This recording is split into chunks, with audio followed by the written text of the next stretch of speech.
All right, and we are live. I started and I don't know. Oh, there it is. I didn't know what I did with my phone. I hope everybody is doing fantastic. I love this.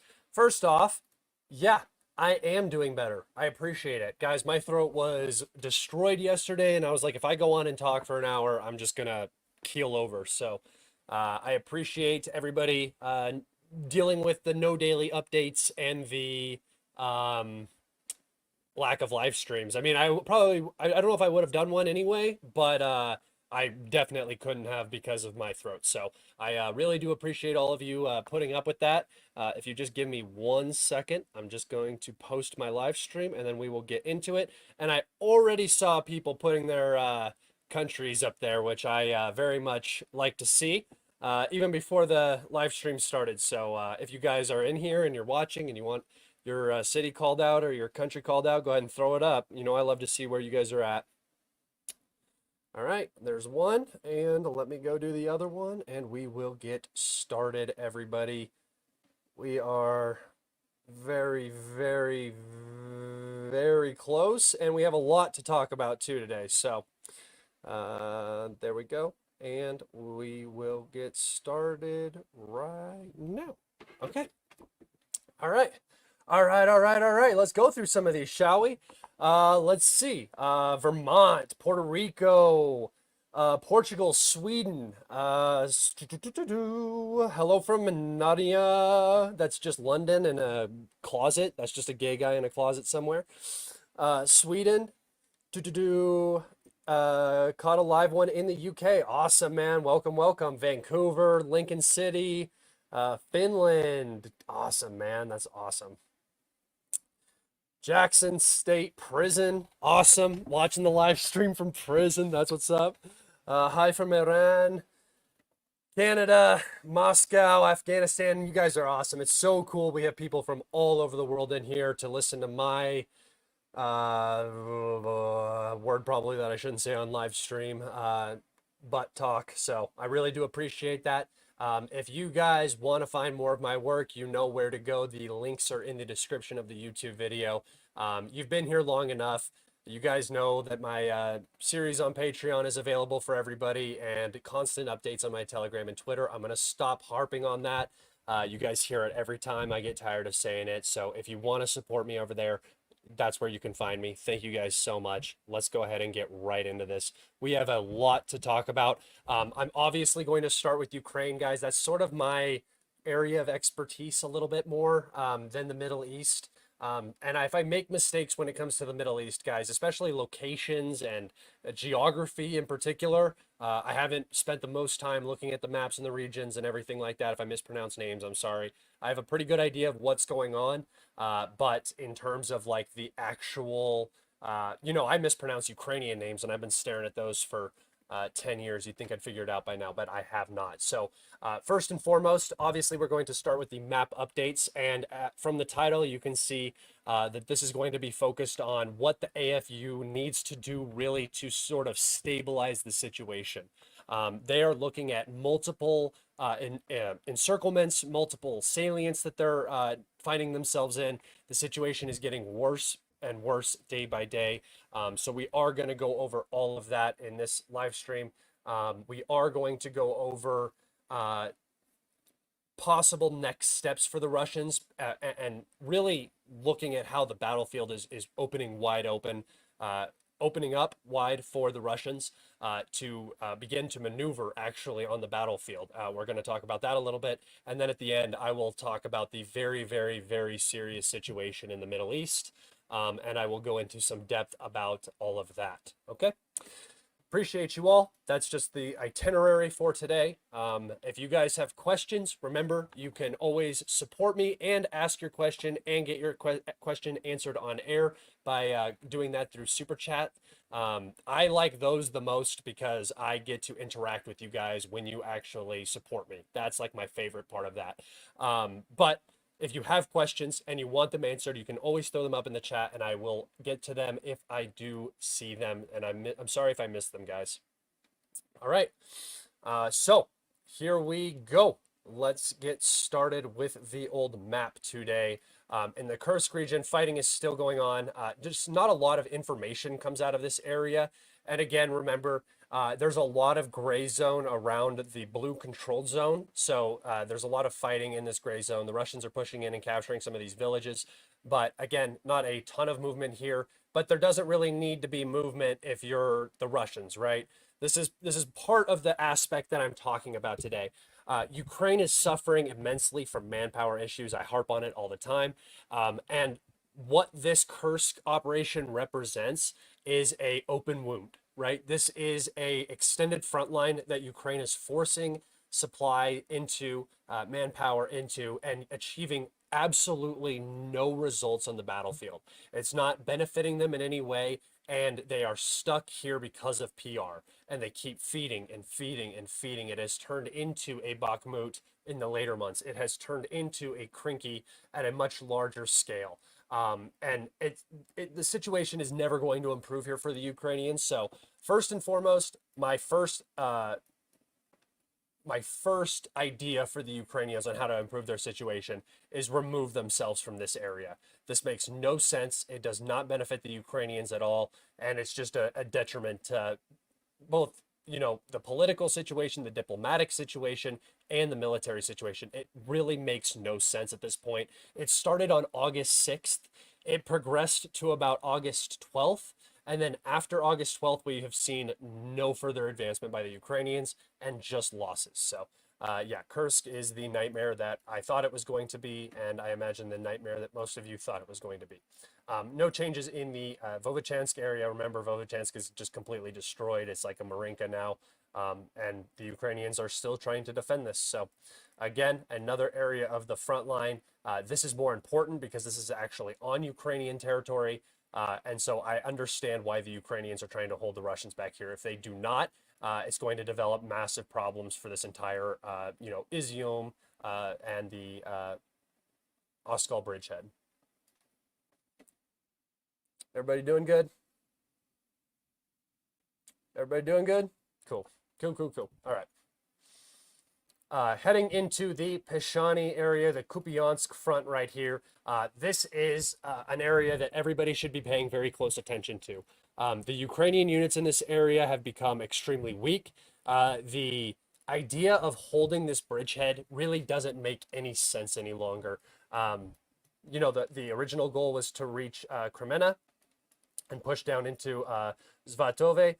That didn't end up happening. The Ukrainians have continued to hold this for as long as they can, but at this point, the Russians control the high ground.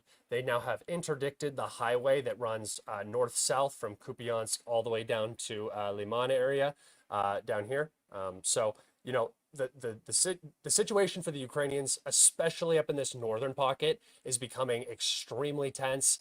The Russians are advancing very quick. You can see 2.82 square miles, which comes out to something like 7.4 square kilometers of territory gained in the last 24 hours in this area. And they are now applying pressure to the settlement of Kurlahivka, Koslanivka, and Hushkivka. This is an important area. It is the last area remaining where the Oskol is pretty easily crossable via pontoon bridge in the north. As you can see, the Oskol widens greatly here, and it is incredibly difficult to cross all the way down. This bridge is out all the way down to the very bottom. This area right here, actually Oskil, the proper town, and Izum. This entire area can become, is basically nearly cut off. And if the Russians can advance over here at all and interdict this road, this entire pocket becomes untenable for the Ukrainians. Most importantly, this northern pocket is what is going to likely collapse here first. As the Russians close this off and just begin to put immense pressure on this area, there's no real reason for the Ukrainians to stay here. They will likely have to retreat behind the Oskil. And that just makes sense because, again, what do the Ukrainians need to do? They need to reduce the bleeding, right? They are bleeding out at a rate that they cannot sustain even in the short term. I mean, it is really bad. the losses they're taking. We saw the episode in Ugledar. I'm going to talk about that too because we got some updates on that. But these encirclements are devastating. Holding these places for an extreme amount of time, just for PR sake, is becoming. In the beginning, it was bad, right? In the beginning, it didn't make sense, but the Ukrainians had the capital to invest in that direction. Now they don't have that capital. They don't have the ability to expend resources in the way that they did around Bakhmut, and sort of around Avdiivka. Avdiivka, you started to see it get weaker. And now Ugledar fell like that. It was, over sort of like a month the operation took. But Ugledar is a fortress, in the middle of the open, on a little bit of elevation and with great line of sight. So it was a very, very defendable location. They should have been able to keep defending it even to this point, and it really just shows the signs of how unhealthy the AFU is. So I would expect a retreat from this area, at least back into the villages. I'm not saying they're going to retreat all the way over the river and just give up the eastern half of Kupiansk. But that's exactly what the Russians did. Remember, the Russians stayed and fought the Ukrainians at this area for a very, very, very, very long time. And then the Ukrainians eventually broke through, but that bought the Russians a ton of time in this area, and it allowed them to slow this down. I expect the same kind of battle in the eastern section, where it doesn't last a great amount of time, but enough time that the Ukrainians can at least start building defenses and establish their defensive line on this side of the Oskal River. And that extends down to this area as well. So just be very, very, I've been talking about the Russians going in a lot of directions, but the Oskal River region is very important to the rest of the northern Donbass region. So northern Donetsk region, Slavyansk, Kramatorsk. If this Oskal region falls and the Russians can begin to put pressure on Izum, put pressure on Liman, close up this forestry, cap Seversk, the whole, it's really a cascade, and the cascade is starting up here. So as the Russians begin to move down, the Ukrainians are going to be forced out. The Ukrainians are getting weaker and weaker and weaker and weaker. So this defense over here is going to become, less intense, less intense, less intense. And then, as we've seen, we have progress in the Seversk salient. If it can work down to this area, there's no real reason to hold this anymore. The Ukrainians are probably going to lose Bilohorivka here soon, just if this advance is accurate. And we can see the whole pocket is beginning to collapse for the Ukrainians, one of the strongest defensive points of the war. So watch the Oskal River region very closely. It is one of the most likely areas. I think we will see a retreat just because there is an actual defensive area to retreat to. See, we're not going to see retreats in the Ugledar direction because there's nothing behind Ugledar, right? There's nothing to retreat to. You have to hold the line where you can. Here, the Ukrainians do not have to hold this bridgehead. This is an option, and a much better option is getting behind this river and using it as a line of defense. All right. Moving down to the Seversk salient. I'm going to take a drink of water real fast. All right. Moving down to the Seversk salient here, in just northwest of Spirne. The Russians have advanced just through these fields. Again, not a big deal, but you can see how the pocket used to be down here behind Spirne. It is now advanced quite significantly. The Russians are pretty close to Seversk on this end. This pocket is going to close here soon. This pocket is going to close here soon. Bilohorivka is going to have to be left eventually as this becomes a green polygon here instead of a purple. You will begin to see the Russian forces pushing out the flanks and really threatening Bilohorivka. Once Bilohorivka falls, the Russians are going to have a much easier time operating in the salient, and this area could become very fluid again very, very quickly. Okay. No updates from the Toretsk area. I believe in the coming days we're going to get word that the Russian forces have entered the industrial zone here, as well as most of this is going to be capped. I think it's going to basically come across from here along this road. I think this is pretty much empty at this point, and that would mean that the Russians have captured like 30% of Toretsk. And the most important area of Toretsk to capture is this industrial facility and these catacombs. Once this happens, the Battle of Toretsk is going to be sealed for the Russians. Okay, moving over to the Pokrovsk salient, or Pokrovsk front, sorry. Here in Seladove, you can see that the situation is, again, not looking particularly good for the Ukrainians. The Russians just back out if they encounter resistance like they did in Seladove, and then they just push the flanks. So we can see up here in the north, the Russians have continued to advance along the E50 highway here, north of Seladove, and most importantly, coming into this M30 E50 split. Once that is captured, Seladove loses its primary logistics line from Pokrovsk. So the Russians are now very close. It might already be very difficult for the Ukrainians to travel on this road, as they are already within about 3 kilometers of the site. So FPVs are definitely operating in this region. ATGMs can fire on this road. It is likely difficult for supply to already come through this road. And then down here, we can see that the Russians have advanced pretty significantly on the southern flank, and the situation is, I mean, you're less than 2 kilometers from the southern logistics route. So 2 logistics routes have been cut. There is another one that runs back through these towns, and it could probably be connected to this highway through, dirt fields and the roads. But losing the main 2 lines of logistics, Seladove's days are numbered.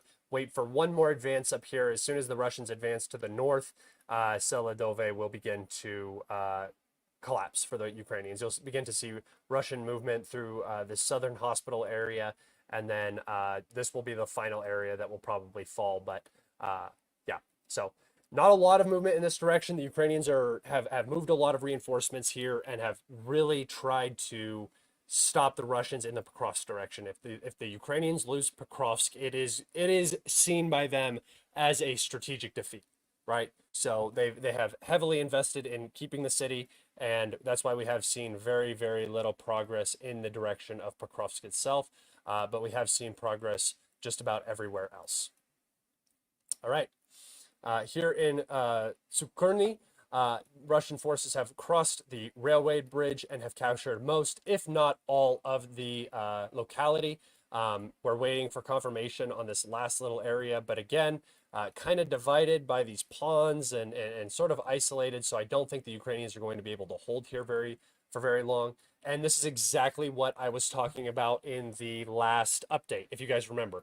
You can see that the Russians have begun to move along this railway south. They're going to continue moving along this railway, and the front will probably look something along these lines. So the orange is the railway, obviously comes all the way up to Pokrovsk. This line is I'm using this line for multiple different reasons. But as you can see down here, this is sort of what I'm thinking. And even as I did this, an update has already come out showing progress through my polygon that I had already set up. So this is how I think they're going to do this push. I think it's going to look something in this width. You have to have expanded flanks. You can't just make a little snake all the way down. It's going to get cut. So expand the flanks, push for Novo Seladivka and Kremina Balka here. And then once that happens, I don't think the Ukrainians are going to be able to hold this gap at all. Here, again, another massive salient for the Ukrainians that it's just a pattern at this point. The AFU doesn't seem to care about their troops enough to keep them out of salients. Retreat orders are never given or given so late that it does not matter. And I expect we will probably see the same thing from this pocket. However, recent rhetoric from Zelensky and from Syrskyi seems to indicate a readiness and a willingness to retreat. And I had told you during the whole Ugledar situation that the order for retreat should have come a long time ago, even by Ukrainian standards, right? The reason it didn't was because Zelensky was at the United Nations Security Council in Washington, or in New York, I'm sorry. And so that was all going on. And while that was going on, the AFU was encircled in Ugledar and destroyed. And only after he returned, which was basically a day after the battle had finished, there were reports that a retreat order were given. I don't know if those reports are valid, but either way, the retreat from Ugledar was not pretty. You can see some of the results on my Telegram and on my Twitter. A lot of TOS 1A thermobaric artillery was used.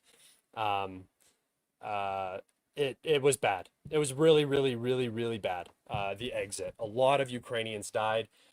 In total, I think 44 Ukrainians were captured in Ugledar, so not the insane number that some people were putting out there. All right, just west of Hostre and the penal colony here, Russian forces have pushed into Ostrovsky. And this is what I had talked about also was this Y right here, if you guys remember, separated by the Vovocha River. Very, very hard to defend these two areas. I'm sure most of this is gray, and all of this is either under Russian control now or in the gray zone. There's just no reason for the Ukrainians to be over here. The line of defense right here is much, much stronger. And I think we will also see progress in Maximilianka Yanovika. God, that name kills me. Very, very soon. So expect this town to be captured now with this push to the north, just because it's very exposed, and expect me never to have to say this town's name again. Everybody doing good? Wait, there's a telegram? My guy, go to the link in the description and you will find my Telegram, my Twitter, and my Patreon account where you can access free content. Please. Please. Goofy. All right. Just north of Konstantinivka, the Russian forces have pushed out from the 0532 and have captured this small warehouse area. Again, once this has been pushed off from Pabieta down to Konstantinivka, the 0532 will officially come into full effect, and Russian logistics in this area will become much easier. You can see that most of the 0532 now is drivable by the Russians. There is very little Ukrainian presence close to the line of contact outside of Ugledar. But if you look here to the east, the Russians do have paved road access down from Marinka into Novomikhailivka, into Konstantinivka, and then down. So they can access and utilize this road. All right, here, south of, actually, Russian forces have entered Katarinivka from the southeast here. Again, remember I talked about how this reservoir and this Solodoka River here is a bad boundary and a bad area for the Ukrainians. So expect, again, this pocket to see a Ukrainian withdrawal over to the larger fortified area to the north. All right, and now to Ugledar for our final update. This is the consequences of Ugledar falling. All right, so the reason why this is so important is because, actually, you know what we're going to do? We're going to do a little sneaky here.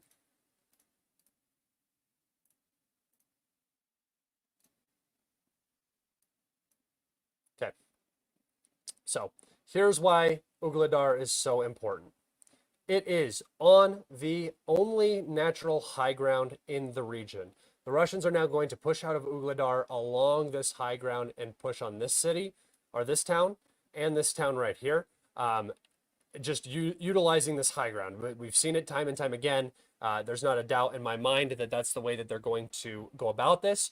But the primary reason that Ugledar is so important is because while it is positioned pretty nicely on a hill, it also has extremely high residential buildings, some 6-8 stories, like commie blocks, basically, as it was a coal mining town, so it was set up for coal miners to live there. It has a 15-kilometer field of view around it. That's why it was so hard for the Russians to push in, right? It wasn't because it was some super fortress. The Russians have taken bigger towns in less time. It didn't have anything to do with Ugledar itself, other than that these buildings are very tall and the surrounding area is flat, open, and basically a hellscape to push through.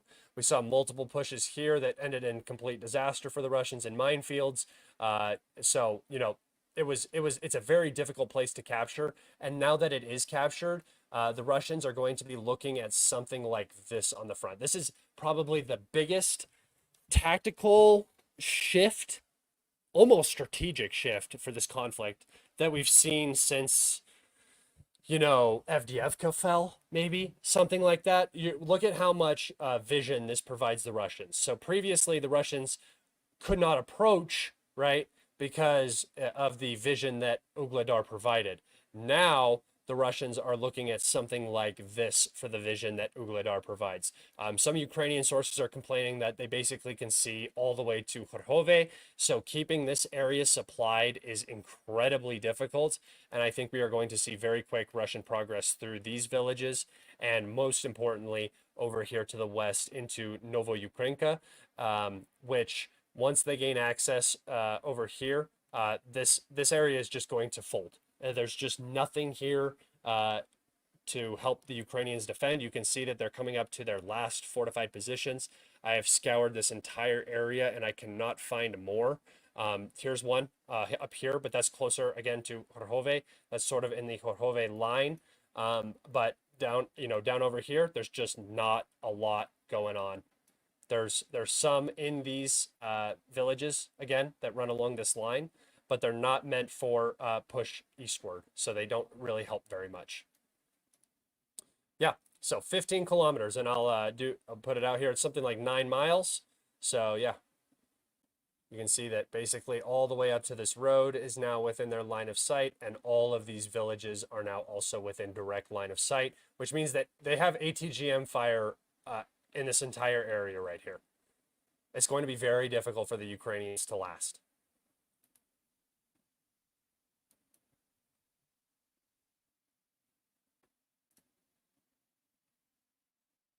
Sorry, my camera went off. All right. That is it for my map updates, everybody. Yeah. So, if you guys have some questions, you can go ahead and start popping them in. I'm going to get a drink of water real fast, and then we'll move on to the next topic. Azam asks, can you tell us a little bit more about Hezbollah and Israel? Yeah, I'm going to talk about that just in a second. That's going to be the sort of the wrap up of the whole thing. Usually when I start talking about that stuff, everything devolves into chaos and nonsense. So I'm just gonna hold off for just a second. I have some articles that I'm gonna read, and then we can get to the Middle East stuff. So this is the next big COPE event that we're gonna talk about. Ukraine's Zelensky. Why is there a I in there? An I and a Y. They're just trying to be different, and it's so frustrating. It's so cringy, I guess you would say. Ukraine's Zelensky to present a victory plan. Doubt there's going to be much victory in it at the Ramstein meeting here in a couple days. So Ukraine will present its victory plan in quotes at a regular meeting of its allies at Ramstein in Germany on October 12th. President Vladimir Zelensky said in a post on Telegram on Saturday, we will present the victory plan, clear and specific steps to end the war, he wrote. Ukraine, which has been fending off the full-scale invasion, I'll help them there, from the much larger neighbor Russia for nearly 1,000 days, blah, blah, blah, blah, blah. So if you read into this, all it basically is saying is that Ukraine needs more missiles, and we need to basically force Russia into capitulation. It's the same thing he's been talking about for years, right? Years he's been talking about this, and he's yet to produce a viable path forward, and the U.S. is getting very fed up with it. They talked about potentially, referencing um, strikes in Russia again, talking about it at the next Ramstein meeting, but I don't. I don't see how that goes forward. Ukraine already seems like a done deal to the West. We don't seem to be overly infatuated with it anymore. All of the talk is about Israel. None of the talk is about Ukraine. They're not in the 2025 budget. It's just sort of over. It's just sort of done. And all of this theater, it was theater, and now it's becoming community theater. It's horrible. It's not even worth watching. All right. Going to the other article, which is sort of in line with this article that we just read. Ukraine left in security limbo with Zelensky's U.S. trip, results unclear. Let me go ahead and inform you guys that the results are not unclear. It is very clear what happened. He achieved nothing. In his normal piss poor diplomacy display, he went to the United States. He basically campaigned for Kamala, signed artillery shells in Pennsylvania, which is not what you want to have happen if you're a Democrat. Do not have the begging, annoying individual come and say that he wants you to win the election because you're going to give him more money, especially in Pennsylvania. That's not what they want to hear there. Even at the artillery shell factory, I bet they're like, why are we sending these artillery shells to Zelensky with U.S. taxpayer dollars? Why aren't we selling them to somebody who actually will, pay for them? I don't know. And then following that, after sort of, campaigning for Kamala and doing those sort of things for the Democrats, he then went and met with Trump where he was outright embarrassed. Trump talked about a negotiation needing to be done, not on Zelensky's plan. The quote was, "It takes two to tango." A perfect cherry on the top of a completely useless trip, all while your army is encircled and dying in Ugledar. This is the reality we're living in. And it is beyond pathetic, the fact that people still even support or defend Zelensky and his government and his regime. They're just getting Ukrainians killed for absolutely no reason. All right. So I just wanted to talk about that just because I thought that headline was kind of goofy. All right. We can talk about the Middle East now. The situation in the Middle East is deteriorating rapidly. After the Iranian strike, which was very clearly a success, it definitely hurt the ego of the Israelis. The Nevatim, I think that's how you pronounce it. I apologize. I think it's the Nevatim Air Base in Israel is the one that we have seen struck. We have satellite images of the damage to the base. One of the hardened shelters was damaged. One of the not concrete shelters, but metal shelters was also struck, and that had significant damage done to it. An administrative building was also struck, and there were a number of craters very close to areas. I want to remind you guys that a number of ballistic missiles were used in the strike, and some of them are older, some of them are less accurate, and I imagine a good majority of them were meant to overwhelm the air defense, not necessarily get through. They were targeted at that location, but they have a CEP of 50 yards or something like that. You're going to have a lot of craters in fields and stuff like that. I think that the attack penetrated Israeli air defense a lot more than it was supposed to. So the end result of the strike was a lot more visually impressive than the actual damage that was done. And again, this was intentional. You see how the Iranian missiles can be very accurate when they use the proper missiles for the proper job, right? The bigger ballistic missiles, the newer ballistic missiles are much more accurate, and if the Iranians wanted to do significant damage, they would have launched 500 missiles in that one salvo, right? If 100 overwhelmed air defense, imagine what 500 could have done, right? So that was like the message we're sending is all we did was send 180 missiles and you couldn't even deal with that. We hit 2 of your air bases and your Mossad HQ. What are you going to do about it, right? That's establishing deterrence. That's what that was supposed to do. That's not going to work with Israel. Iran doesn't have a choice. They had to do something, but it's not going to work with Israel because Israel is looking for this war. They want this war, and they believe that the U.S. will defend them if they get into a war with Iran.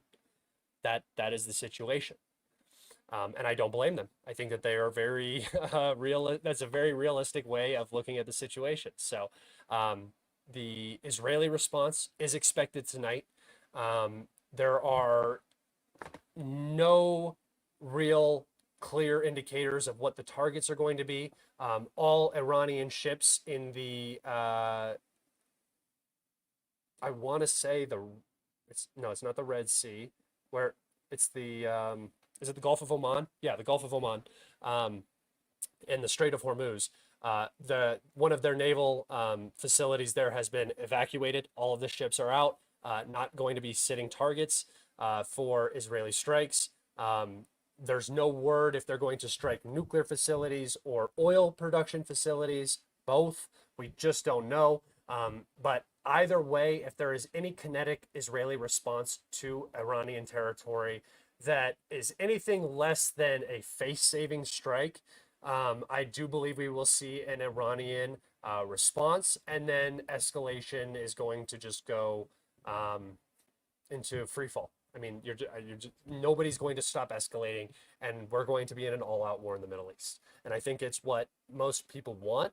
I think that a lot of the neocons in Washington have wanted this for a long time. Lindsey Graham, our good representative from the state of South Carolina, got up on Fox News and was talking about the Hurricane Helene, which has killed thousands of people in his state. Thousands of people are missing, or hundreds of people, thousands are missing. And he was asked about the situation. He said, yeah, I've been all over South Carolina and I'm just distraught about it. But look at Israel. What are we going to do about Israel? We need to protect Israel. Like, what are you talking about? The obsession with Iran in U.S. politics it's a neurosis, and it's just going to destroy us. It's going to, how can they think possibly that after 30 years of bullcrap in the Middle East, that now is the time to reinvest, just as we're getting out? We screwed up our pull out of Afghanistan. We screwed up in Iraq. They've asked us to leave. We're leaving by 2026. We've been forced out of multiple places in Africa. We're losing our grip on the world, and the only way we're going to maintain it is by destroying the regional power and implementing whatever we want, the same way we did with Saddam. It's the same thing, and Americans are just sleepwalking into it. It's pathetic. John Bolton, Lindsey Graham, all those guys can go to hell. Those are the most despicable human beings on the planet. And when I talk about this a lot with Judaism, because there's a lot of anti-Semitism that comes along with it, which when you're dropping bombs on people, I don't know how you can expect people to not be anti-Semitic to the Jewish state. I don't support anti-Semitism. I think it's really bad. I think that there are a lot of Jews that are very, very unhappy with what I consider Zionists are doing in the Middle East, and what Zionists in the United States are supporting in the Middle East. Hasidic Jews do not support it, which is a big part of the population. So it is not a fully Jewish issue. And I often try to harp on this exclusively or persistently. When you're dealing with hyper elite, extremely wealthy, amazingly successful individuals, guys, Usually they are not Christians or Muslims or Jews or anything. They see themselves above all that. They see that as the opiate of the masses, a means of control, a means to instill fear, a means to instill pride, whatever, right? It is a very, very powerful weapon. Lindsey Graham is not a good Christian. He does not give a shit. He cares about his bank account. Same goes with everybody else in leadership positions. It's like when you talk about Netanyahu, I don't see him as a Jewish individual. I see him as somebody abusing the Jewish faith to get ahead. That's how I see it, right? Same goes for everybody around the world. I say the same goes for Putin, right? Even if he has ideas that are beneficial to Russia, he's still going to make sure that first and foremost he's winning, right? That's how these people operate. They are usually psychopaths. That's what it takes to get to the top. That's what it takes to be a Fortune 500 CEO. They're all cold-blooded, non-empathetic monsters, pretty much. And sometimes that's a good thing. I don't want it to be like, oh, they're bad, they're all bad. No, those people are required, right? That's why they rise to those positions, is because they are hyper successful in that way. So that's where I sit on it. That's the situation in the Middle East. If you want to talk about a little bit more, Israel has been trying to invade southern Lebanon for about a week now, and they have been getting spanked. I think a lot of people were hyper focused on Hezbollah's missile capabilities, and when their leadership was removed from action, decoy Hezbollah, everybody was like, oh, it's over. There's no way they recover from this. And the whole time I was sitting here saying, you can assassinate whoever you want. Their organization is built on martyrdom. It is a top or a bottom up organization that is easily, basically like release authority to order certain actions and stuff comes from low-level field commanders. It doesn't have to come from the leadership. It's not like Israel where it has to come from the top. That's not. They have a war plan. They have expectations that in a war, leadership will be decapitated by a hyper-advanced army that you are fighting, right? They don't have air defense to deal with F-35s. They can't deal with incoming missiles. They are going to take hits. That is part of their calculus for this war. And again, when we were hyper focused on the missile aspect of Hezbollah, we were not focused on the infantry aspect and how well Hezbollah is performing in southern Lebanon right now. The losses for Israel have been pretty crazy for achieving absolutely nothing. If you haven't noticed, there has been basically no news about what Israel has accomplished in southern Lebanon. They're not even talking about it. They're acting like it's not happening. It is happening. They are taking a schwacking, right? IEDs everywhere. I've heard reports that cameras have been placed in fake rocks. Motion sensors have been placed in fake rocks so that when the Israeli units, the IDF crosses, they end up getting spotted, noticed, and then a response happens. So right now, it's looking bad. It's looking like we're going to be in a regional war, and I don't really understand how Israel survives it. I don't know if Iran survives it, but if we escalate, every single piece of civilian infrastructure, I have dog hair on me. Every single piece of civilian infrastructure in Israel is going to be hit. That's what's going to happen. Okay? All right. That's all I have to talk about today. If you guys have questions, go ahead and get them in. I will look. Is the media memory holding Ugledar or coping? I think they're kind of talking about it. They're actually kind of talking about how it's a very, very bad situation. Ukrainians are talking about it. Well, not pro-Ukrainian accounts. They don't exist anymore. They just talk about nonsense that has nothing to do with Ukraine. So I don't know. It's pretty weird. Who's more dangerous? America, crazy neocons, or hysterical left? They're this exact same. They're the exact same people. I say neocons and neolibs. Like, are you talking about hysterical lefties as in like nobodies? Like the NPC bulk population? Because they're just dumb and angry and guidable in any direction, and they're always going to exist. That group of people is never going to change. Or are you talking about the leadership? Because there is no difference between Democrat and Republican. There's literally almost no difference at this point. Actually, the Democrat Party is becoming more of the neocon warmongering group.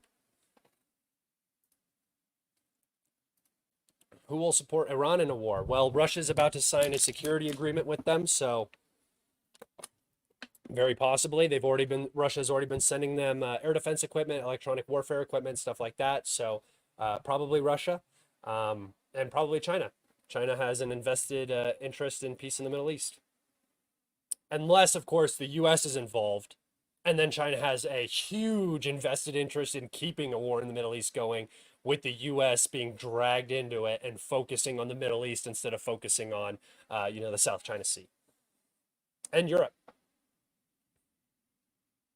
Your thoughts on the fertility crisis and its impact on future geopolitics? It's just cyclical. I think it's just cyclical. Everybody's talking about a fertility crisis because people in the first world aren't having babies. And then as soon as all those boomers die and the population goes way down and housing opens up, if it ever does, we could end up in a 1984 like world.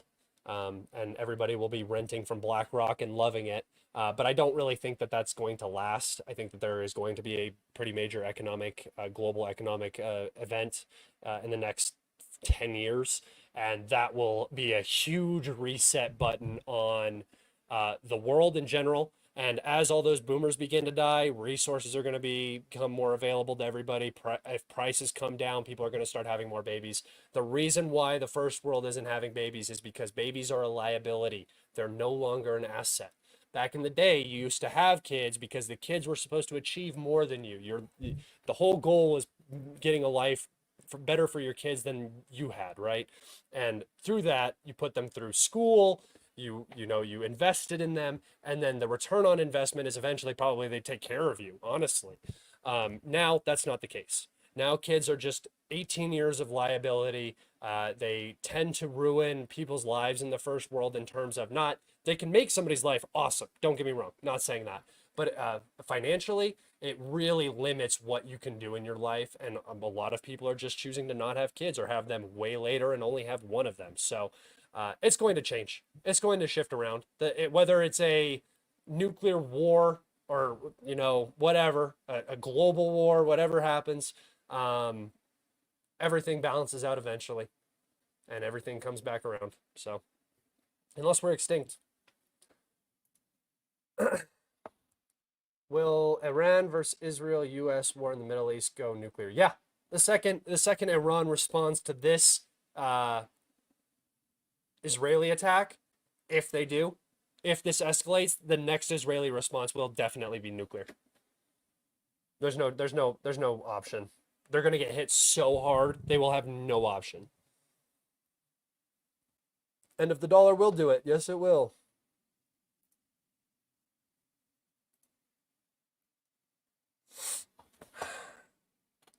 Has it begun? News always comes out. News always comes out while I'm in the middle of my live stream. Question. I read that Israel struck a Russian airbase in Syria. No, they did not strike a Russian airbase in Syria. They struck an Iranian arms depot that was in the general area of the airport, but it was not on the grounds of the airport at all. No Russians were injured, at least as far as we know. Like, the base was not hit. So no, that did not happen. But I did read that from everybody.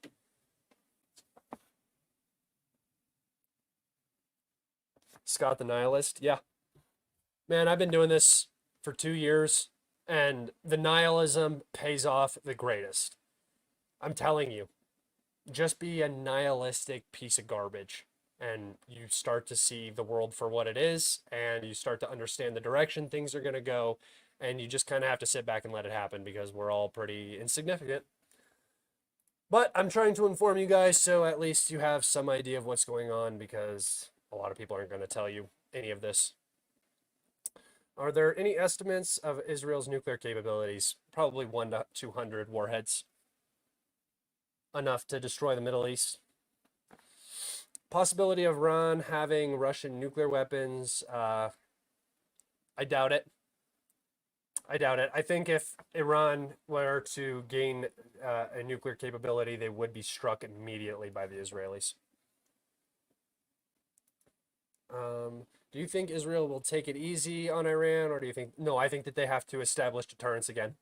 I think Iran is sitting very, very high after that strike. They got neutrality from most of the Middle Eastern states. If a war does break out, guarantees of neutrality like Jordan and maybe not Jordan actually, but the UAE and some of the Middle Eastern countries that have bases that are sometimes offered up to the United States have basically said that they're going to be neutral on it. They don't hit our oil, please don't hit our oil fields, sort of deal. Because after that strike, it was very clear about what Iran's capabilities are. What makes Russian hypersonic different from others? It was the first developed. It likely has the most development on top of it. So a lot of the problems have been worked out. The US still hasn't produced a hypersonic weapon for any sort of production. So the fact that the Russians have them in mass production and can use them whenever they see fit on the battlefield is what makes them different. And then outside of that, the fact that they have multiple. They have the Kinjal, which is a ballistic hypersonic weapon. They have an air-launched weapon, right? They have glide weapons. They have a number of different hypersonics. So that's also what makes them different. 90 warheads, best estimate. That's, yeah, 100 to 200.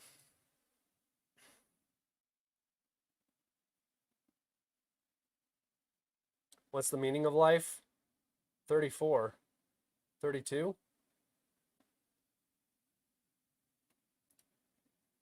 36. Something like that. You guys have any more questions? Go ahead and get them in. 42. Thank you.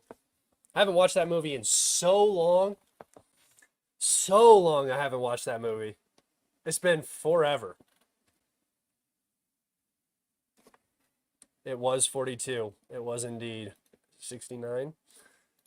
Should the Russians start resettling the Ukrainians behind the front lines? No. Don't do anything to bring negative attention to yourself. How long before Zelensky flees or is assassinated? As soon as the military begins to collapse, he's going to probably take off for the hills.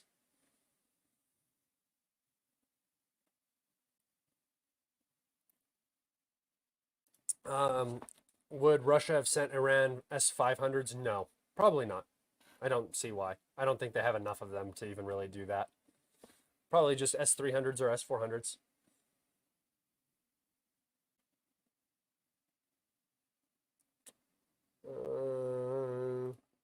Question, are you willing to be drafted? I've actually thought about this quite a lot. It really depends on what the situation is. If the false flag is convincing enough, yes, I probably will turn into an Ameribro and go serve. If I get fooled hard enough. No, it depends on what it is. I have this sort of idea about the position I'm in, right? I get to say whatever I want. I get to do whatever I want. I get to criticize whoever I want. And the reason why I get to do that is because I'm in this country. I don't know how long that is going to last. I hope it lasts for a very long time. But I feel that I can't enjoy all of the benefits and not go and, do my service if required. If there is ever a draft, I just don't really see how it's going to work out. I don't really see how a war doesn't go nuclear instantly. I don't really think you need a draft. I don't think you need a big mobilization. I don't think that's really how wars work anymore. I think it's going to be this tit for tat, and then one day it's going to escalate too far, sort of deal.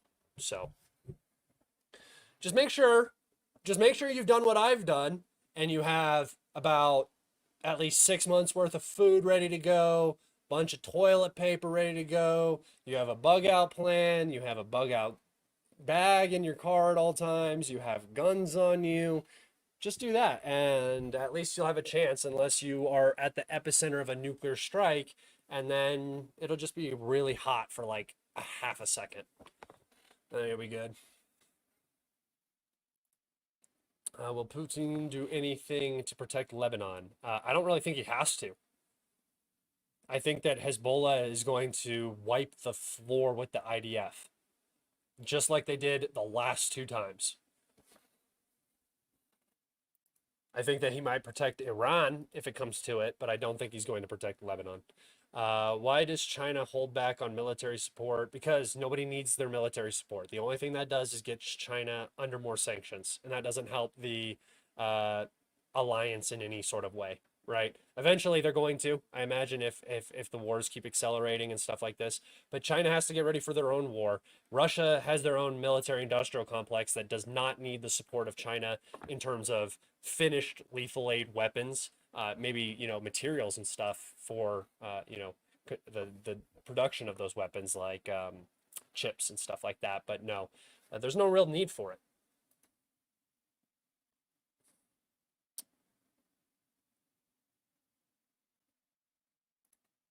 Has Israel asked Russia for permission to strike Iran? No, this is another thing that we were talking about. I know that there are a lot of Russians in Israel.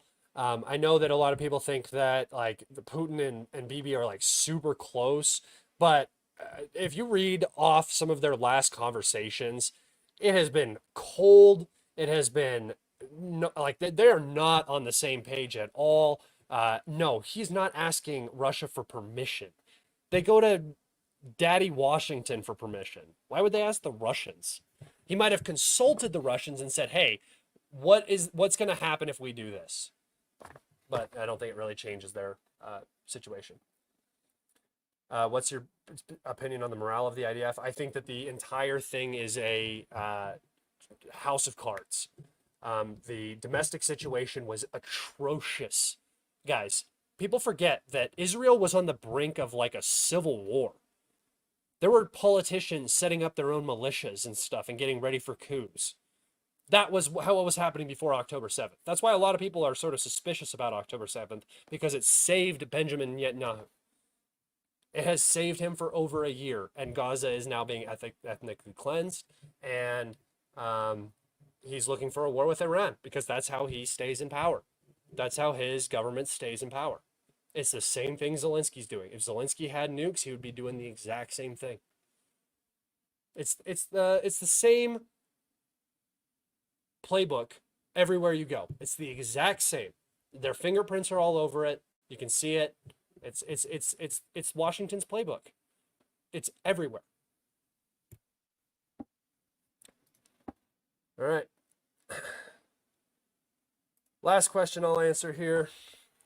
Don't you think the reason the Kursk operation collapsed was that Russia called U.S. on it and made Ukrainian launch it premature? No, I think it failed because Ukraine doesn't have the resources to do what they needed to do. That's why it failed. It has nothing to do with any communications or anything like that. It was a last-ditch effort thing to do.